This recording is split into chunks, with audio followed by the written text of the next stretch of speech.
Welcome back to our GeoSteering explanation. We're going to actually go into the system now and actually do GeoSteering.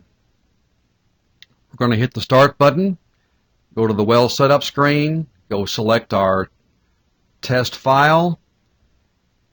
Everything seems to be good. Return back.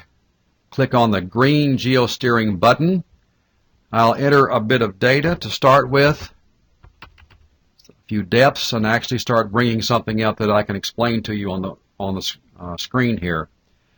The vertical grid you see in front of you contains two plots. The black line is the offset gamma ray. Black will always indicate the offset gamma ray. The multicolored gamma ray plot is the Lwd gamma ray from our current well. The colors indicate the actual correlation blocks that have already been defined within the system. Any magenta that you see showing up in the Lwd curve indicates an uncorrelated section of the gamma ray. Over in the well bore, you see the dark red well bore line with blue circles on it indicating the actual points of survey data. The correlation blocks appear as multicolored lines across the well bore plot. A single line indicates an inclination of the well bore less than 85 degrees. So single lines show where the correlation blocks are, but there is no bottom to them. When you get down in excess of 85 degrees, then you begin to see the bottom part of the correlation block showing up as well. Below, we have the gamma ray corresponding to this section of the well bore. The gamma ray is also colored in the exact same color as the correlation blocks, showing you which section of gamma ray pertains to which correlation block. Again, we have the black correlation block, we have the green, we have the gold, and we have the salmon color right there showing where the landing actually occurred. In order to assist us with correlation, we have many controls on this page. Let's start in the upper left-hand corner with the depth setup. The depth setup, starting and ending depths, simply give you a place to zoom to up to 1,000 feet of the offset well. Initially, both the offset and current Lwd data are displayed in the depths selected. From this point forward, we'll be discussing these starting and ending depths relative to either the offset gamma ray or to the Lwd gamma ray. That may be a little confusing, but hopefully it will become a bit more clear as we go forward. Below that, we have the definitions that we can do to the correlation blocks that we define. We can change the starting point of a correlation block that's already been defined. We can reduce the ending of a correlation block that's been defined. We can change the compression ratio on our correlation block, and we can also change the gamma ray filtering on the block. We can also change the gamma ray filtering on our offset well as well in order to help facilitate a more clean correlation. The correlation blocks are defined down here in the core block area. We can edit a correlation block. We can view the correlation blocks that we have already created, and we can, of course, save our correlation blocks. Any unsaved correlation that you're working on is always indicated in green. After you save the block, it goes to red. Let me click on the View button, and you can see what correlation blocks have already been created within the system. The red button on the bottom allows you to delete the last correlation blocks. In fact, if you continue to hit the delete key, you could conceivably erase every correlation that you have in your correlation file. Across the top of the screen, we show the legend for our current offset well as a black line. The magenta indicates the current LWD line. The target top, feet above and feet below, define the area of the grid that you actually want to correlate on in front of you. We'll go into that in much more detail in a moment. In order to allow us to put LWD data on the screen that we can correlate to, I can use this Lwd Adder and add more footage to the screen to allow us to correlate with. You'll see that a bit more later on. To help with the correlation, we can change the angle of correlation, which is directly a function of the compression ratio, by the way. We can change the TVD. We can move it up or move it down, also working in correlation with the actual movement of the correlation block over here on the grid. You'll see that later on as well. We can change the thickness of the bed, and we can add correlation markers that indicate where that correlation block is appearing down here in our offset, in our current LWD gamma ray. And finally, we'll be able to actually look at the cross-section that we're creating as we do our geosteering throughout the entire geosteering process. For now, let me go ahead and add a couple of 1,000 feet to our display.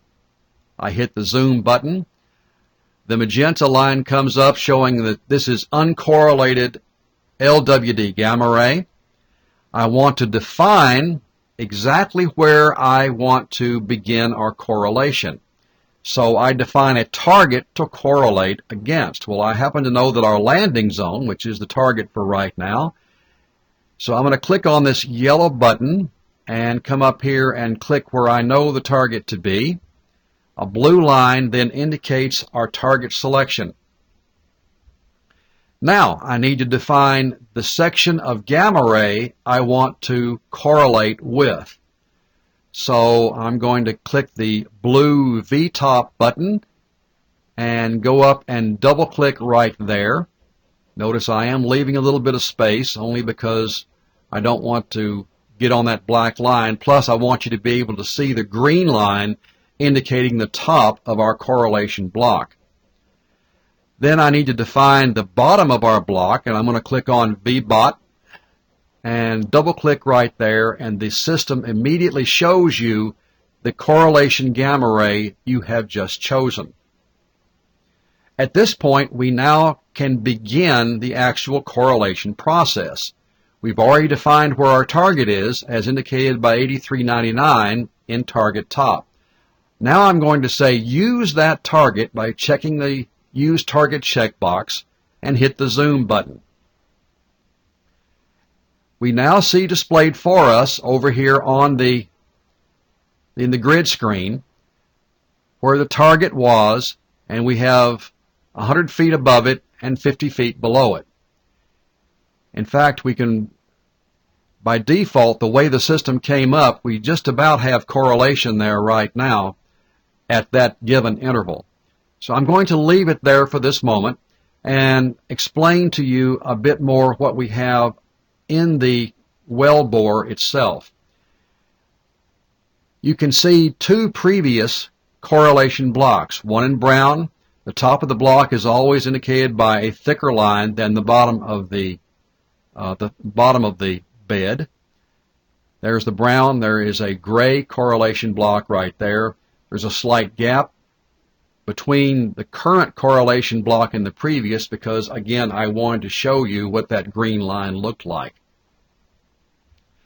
So given that, I'm going to put the correlation markers on it, and just to kind of give you an idea of what it's going to look like, I'll increase or decrease the thickness of the bed by 1 foot and show you what the correlation markers look like. And you can look down here and see across the horizontal gamma ray where that gamma ray actually is marked for correlation in depth. We can also change the TVD from here if you wish by simply moving a TVD up or moving a TVD down. You can change the angle by changing the angle here of the block. Or I could change the angle over here, obviously, by the compression, because it's actually relative to compression more than anything else. It changes the TVD point of the very end point that we see here in our correlation selection. Let me put it back where it was, because I happen to know that's where the actual correlation is. And at this point, I think I'm pretty happy with the way the correlation looks. I'm going to click Save. The red light comes on, indicating that we have saved the data now to our data file. I'm going to click on Cross Section, and we can look at what we have created so far with correlations within our current wellbore. And here we have it. The red line across the top is the total gas line, which we imported much earlier in the presentations. Below, on the bottom, we have the magenta indicating the current gamma ray for the well, and the white is the ROP. Now, obviously, we have imported data from a complete well. What I have done for demo purposes is simply remove all of the surveys out past the point where I wanted to show you how to begin this correlation. The wellbore here looks pretty much the same as before. It's a dark red line with blue dots for the surveys, and the blue line indicates the top and bottom of our formation. That's a very basic introduction into how we do geosteering with the system. In subsequent versions of the videos, I will go into more detail of correlation with the geosteering system and how to edit the data that you've already saved, as well as looking at the type log data for the ROP, the gas, and so on a separate screen. So that's what you have upcoming, and that's going to be it for now. Thank you.